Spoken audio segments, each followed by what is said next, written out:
बता दें, लेकिन उससे पहले राउज एवेन्यू कोर्ट के बाहर की तस्वीर आपको दिखाएं, क्योंकि भीतर राउज एवेन्यू कोर्ट के इस वक्त के कविता मौजूद हैं। करीब आधे घंटे से ऊपर का वक्त हो चुका है। के कविता इसी कोर्ट के भीतर मौजूद है, राउज एवेन्यू कोर्ट, जहां से कुछ देर पहले अरविंद केजरीवाल पहुंचे थे, जिनको जमानत मिली है 15-15 हजार के मुचलके पर। लेकिन अभी कोर्ट रूम के भीतर, कोर्ट के भीतर के कविता मौजूद है, जिन्हें कल हैदराबाद से गिरफ्तार किया गया था। किसी भी वक्त कविता की पेशी हो सकती है। शराब घोटाला मामले में कविता की पेशी होनी है, किसी भी वक्त उनकी पेशी हो सकती है।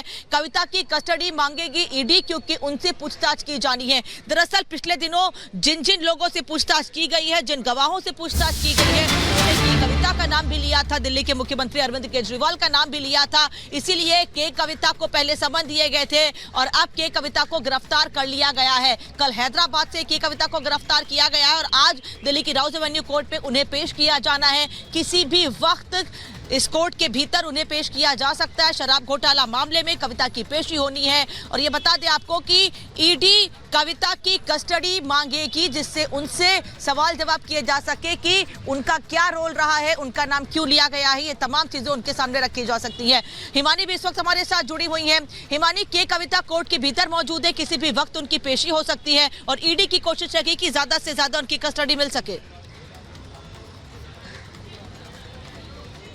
निश्चित रूप से ईडी की ये कोशिश रहेगी कि ज्यादा से ज्यादा वो कितने दिनों की कस्टडी ले सकती है, क्योंकि वो तमाम पूछताछ जो है वो दरअसल यहाँ पर उनसे करनी होगी। क्योंकि देखिए, साउथ कार्टेल की जब बात आती है तो पूरा उसका जो जिम्मा है या पूरा उसको जो संभाल रही थी वो के कविता ही थी। आपको याद होगा किस तरह से कोविड के टाइम पर वो जो लाइसेंस दिए गए थे और उस पर किस तरह से वो तमाम चीजें निकलकर जब सामने आई थी, तो उसमें वो पूरा जो साउथ ग्रुप है उसको के कविता ही देख रही थी। और जब ये पूरा मनी ट्रेल आता है, जब मनीष सिसोदिया का नाम आता है, संजय सिंह का नाम आता है, अब के कविता का नाम उसमें आया है और इसीलिए ये माना जा रहा है। दरअसल आम आदमी पार्टी लगातार ये कह रही है कि कभी भी किसी भी वक्त गिरफ्तार हो सकते हैं अरविंद केजरीवाल। लेकिन हाँ, ये जरूर है कि आज राउज एवेन्यू कोर्ट से वो तमाम समन जिनकी अनदेखी करते रहे अरविंद केजरीवाल, उसे लेकर उनको एक राहत जरूर मिली है। व्यक्तिगत तौर पर जिस तरह से उन्होंने मांगा था कि उनको पेशी से छूट मिले, तो वो उन्हें मिला है। लेकिन साथ ही साथ जो सत्ता पक्ष है वो ये कह रहा है कि कानून का पालन तो लेकिन आपको करना होगा, कानून का पालन तो लेकिन आपको करना होगा। और इसी पर एक और बड़ी खबर जो इस वक्त बता रहे हैं मेरे सहयोगी वैभव का, मैं रुख करती हूँ सीधा वैभव के पास। इस वक्त एक बड़ी खबर है वैभव।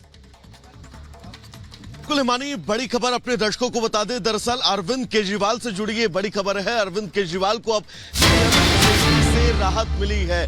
दोनों मामलों में अरविंद केजरीवाल को दरअसल ये राहत मिली है और 15-15 हजार के निजी मुचलके पर ये राहत अरविंद केजरीवाल को मिली है। और इस पूरे मामले पर अब अगली सुनवाई 1 अप्रैल को होगी और कोर्ट ने घोटाले से जुड़े तमाम दस्तावेजों को भी मांगा है। यानी कि जब 1 तारीख को अरविंद केजरीवाल कोर्ट में पेश होंगे, 1 अप्रैल वो तारीख होगी जब कोर्ट को इस पूरे मामले से जुड़े सभी दस्तावेज जो हैं वो कोर्ट के समक्ष अरविंद केजरीवाल को रखने होंगे। लेकिन फिलहाल बड़ी राहत अरविंद केजरीवाल को यहां पर मिलती हुई नजर आ रही है। दोनों मामलों में 15-15 हजार के निजी मुचलके पर अरविंद केजरीवाल को फिलहाल जो है वो जमानत दे दी गई है। इन दोनों मामलों में अरविंद केजरीवाल को जमानत मिलने से समझा जा सकता है कि जो शिकंजा अरविंद केजरीवाल के ऊपर कसता जा रहा था, उस शिकंजे से अरविंद केजरीवाल को राहत जरूर है। क्या कुछ कहा है अधिवक्ता ने, सुनवाते हैं आपको। एनफोर्समेंट डायरेक्टरेट ने 2 कंप्लेंट्स अलग अलग डेट पे मिस्टर केजरीवाल के खिलाफ एसीएमएम की कोर्ट में डाली थी, ये एलिगेशन लगाते हुए कि इन्होंने सम्मन्स पर न आने के बाद 174 आईपीसी की अवहेलना की है। तो हमने दोनों केसों के समनिंग के अगेंस्ट रिवीजन लगाई थी और उसमें सेशन कोर्ट को ये रिक्वेस्ट की थी कि प्रोसीडिंग स्टे की जाए। कल शाम को 6 बजे सेशन कोर्ट ने ये ऑर्डर दिया कि मैं स्टे डिक्लाइन करता हूं और हमारी रिवीजन में डेट दे दी फॉर फाइनल हियरिंग। और हमें ये भी कहा कि अगर आप चाहो तो एग्जम्पशन एप्लीकेशन लगा दीजिए, पर आज हमने कोई एग्जम्पशन एप्लीकेशन नहीं लगाई। केजरीवाल जी कोर्ट में अपीयर हुए इन पर्सन और दोनों केसों में 15-15 हजार के श्योरिटी का ऑर्डर किया। बॉन्ड जज साहब ने एक्सेप्ट कर लिया और उनको जाने की इजाजत दे दी। तो लगातार जिस तरह की प्रतिक्रियाएं आ रही है, इसे लेकर वो हम आपको यहाँ पर दिखा रहे हैं। लेकिन इधर अगर मनोज तिवारी की बात करें तो उन्होंने केजरीवाल की इस जो उनको एक फौरी राहत मिली है उस पर कसा है और उन्होंने ये कहा है कि केजरीवाल को ये समझना होगा कि दरअसल समन की जो अनदेखी वो कर रहे थे उसमें उनको थोड़ा ये राहत मिली है, लेकिन कानून का पालन तो उन्हें करना ही होगा, वो उससे बच नहीं सकते हैं। तो ये तंज कसते हुए मनोज तिवारी और क्या कुछ इसके अलावा कहा मनोज तिवारी ने, आइए आपको सुनवाते हैं। इनको बेल मिली है जो इन्होंने अभी तक ईडी के सम्मन्स की अवहेलना की और ईडी ने कंप्लेंट की। उस कंप्लेंट में जब ये कोर्ट गए तो उसके लिए इनको बेल मिली है कि चलो पीछे जो गलतियां किया है उसमें आपको अभी 15,000 के मुचलके पे 1 लाख की सिक्योरिटी पे अब ये जमानत पे इस समय हैं, लेकिन इनको कहा गया है जल्दी से ईडी के सम्मन्स का जवाब दीजिए, उपस्थित होइए, कानून का पालन करिए।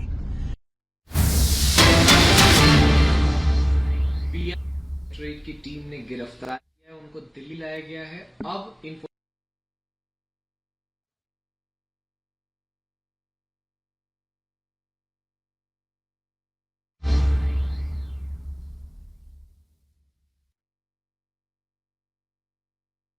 आपको बता दें बड़ी खबर ये अरविंद केजरीवाल पर लगातार अब रिएक्शंस बीजेपी की तरफ से सामने आ रहे हैं। अरविंद केजरीवाल पर मनोज तिवारी ने तंज कसा है। मनोज तिवारी ने यह कहा है कि पेशी से जरूर छूट मिली है, लेकिन ईडी का जो मसला है उस पर लगातार कार्रवाई का सिलसिला बना हुआ है। आपको बता दें केजरीवाल को ईडी के समन का सामना करना होगा, ये मनोज तिवारी कह रहे हैं। बीजेपी की तरफ से रिएक्शन आ गया। आज ही अरविंद केजरीवाल को जमानत मिली है। दरअसल पेशी से छूट मामले में उनको जमानत दी गई है और इस बीच आपको बता दें अरविंद केजरीवाल पर मनोज तिवारी ने तंज भी कसा। और इस बीच मनजिंदर सिंह सिरसा ने क्या कुछ कहा है वो हम आपको सुनवाते हैं। ईडी ने अपनी जो कंप्लेंट के तहत अरविंद केजरीवाल जी को कोर्ट ने बुलाया था, उसमें अरविंद केजरीवाल जी जमानत पर हैं। अगर ये सम्मन फर्जी थे, ये कंप्लेंट फर्जी थी, तो अरविंद केजरीवाल जी अब आपने 15,000 रुपए का मुचलका भर के जमानत क्यों ली? दूसरी बात, ये कहा जा रहा है कि अरविंद केजरीवाल जी को जमानत मिल गई। मैं बताना चाहता हूं अरविंद केजरीवाल जी को कोई जमानत नहीं मिली। अरविंद केजरीवाल जी को केवल और केवल मजिस्ट्रेट के सम्मनों पे जमानत मिली है, मजिस्ट्रेट के सम्मन पे। ईडी के किसी केस में जमानत नहीं मिली।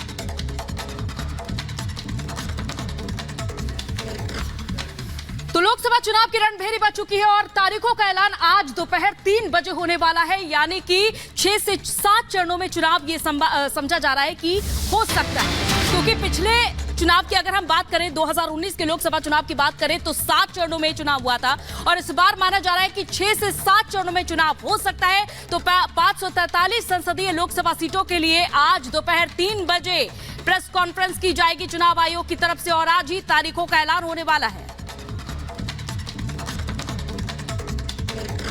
इम्पोर्टेंस का कुछ भी सर आप दो शब्द। आज तो इम्पोर्टेंट है, देश को चुनाव का घोषणा करेंगे आज जी 3 बजे से, आपको पता ही है पहले से जी, तो वहीं बात करेंगे आपसे।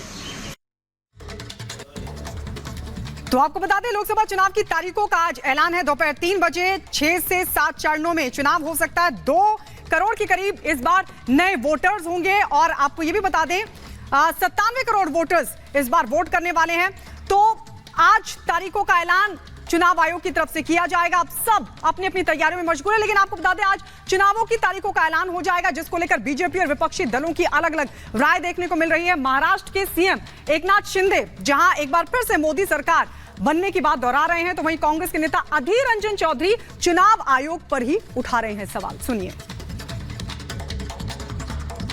चुनाव में पूरे देश में 400 पार मोदी जी के लिए पूरी 400 पार की जो सब लोगों ने तय किया है, इस बार 400 पार ये गारंटी लोगों ने ली हुई है। और महाराष्ट्र में इस बार 45 पार ऐसा माहौल है। मोदी जी का हाथ मजबूत करने के लिए महाराष्ट्र के जनता ने पूरा मन बना लिया है और जीत मोदी जी की है, क्योंकि देश में उन्होंने इतना बड़ा परिवर्तन लाया है जो 50-60 सालों में नहीं हुआ, वो 10 साल में उन्होंने करके दिखाया है। इसलिए लोगों को इस बार भी मोदी सरकार चाहिए। चुनाव आयोग किसी पक्ष का ना होना चाहिए। हमें ये बात इसलिए कहना पड़ते कि पिछले कई चुनाव में हमने देखा है कि आचार संहिता, जो कोड ऑफ कॉन्डक्ट कहते हैं हम लोग, जो चुनाव ऐलान होने के बाद देश में चालू हो जाते हैं, बहाल हो जाते हैं, उस समय आम वोटरों को लुभाने के लिए आज सत्तारूढ़ पार्टी और खासकर देश की प्रधानमंत्री कभी कभी इसका बेजा इस्तेमाल करते हैं। तो लोकसभा चुनाव की तारीखों का आज ऐलान होने वाला है और लोकतंत्र के महापर्व को लेकर देश में गजब का माहौल देखने को मिल रहा है। पंजाब में क्या कुछ कह रखे हैं लोग, और खासतौर पर जो चिट्ठी लिखी गई